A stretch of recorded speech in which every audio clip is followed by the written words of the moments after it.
বর্ধমানে জিটি রোডের ওপর কমার্শিয়াল প্রপার্টি খুঁজছেন? আমরা আজকে চলে এসেছি আলিশা বাস স্ট্যান্ডের কাছে। সামনে দেখতে পাচ্ছেন সৃজন পার্ল অ্যাপার্টমেন্ট, আর এই দিকে হচ্ছে দিবাকর রয়্যাল হাইটস। এর ঠিক উল্টো দিকেই এখানে এই দোকানঘরটা আছে। 1200 স্কোয়ার ফিট জায়গা আছে। দেখতে পাচ্ছেন ভেতরে একটা বড় হলঘর। আপনি যে কোনো ধরনের বিজনেসের জন্য এটাকে ইউজ করতে পারেন, ব্যাংক হোক কিংবা অন্য যে কোনো পারপাসে আপনি ভাড়া নিতে পারেন। আর এই যে পিছনের ওয়ালটা দেখছেন, এই ওয়ালটায় একটা দরজা বের করে নিলেই পিছনে আরেকটা ঘর আছে, সেটাও আপনি অ্যাক্সেস করতে পারবেন। চলুন সেই ঘরটাও একবার গিয়ে দেখে নিই। একদম দেখতে পাচ্ছেন জিটি রোডের ওপরেই, পার্কিং নিয়ে কোনো সমস্যাই হবে না, সামনে প্রচুর জায়গা।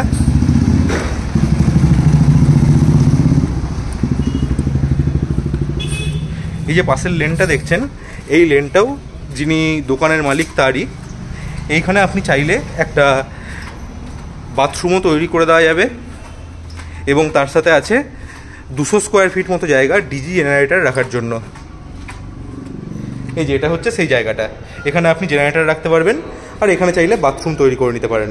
আর এই যে ঘরটা দেখতে পাচ্ছেন, এই যে ঘরটা, এইখান থেকে আপনি জাস্ট যদি একটা দরজা বের করে নেন, তাহলে এই ঘরটাও আপনি এর সাথেই ব্যবহার করতে পারবেন।